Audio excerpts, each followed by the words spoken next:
جزاكم الله خيرا.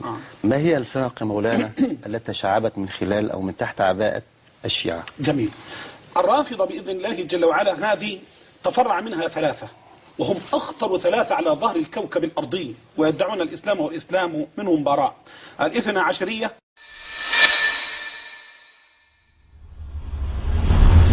والإمامية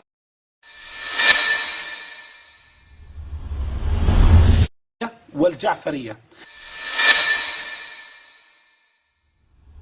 وهم أخطر ثلاثة على ظهر الكوكب الأرضي، ويدعون الإسلام والإسلام منهم براء. الاثنى عشرية والإمامية والجعفرية، الاثنى عشرية والإمامية والجعفرية، الاثنى عشرية والإمامية والجعفرية، الاثنى عشرية والإمامية والجعفرية، الاثنى عشرية والإمامية والجعفرية، الاثنى عشرية والإمامية، الاثنى عشرية والإمامية والجعفرية، الاثنى عشرية والإمامية والجعفرية، عشرية عشرية عشرية عشرية والجعفرية، الاثنى عشرية عشرية عشرية والجعفرية، الاثنى عشرية عشرية عشرية.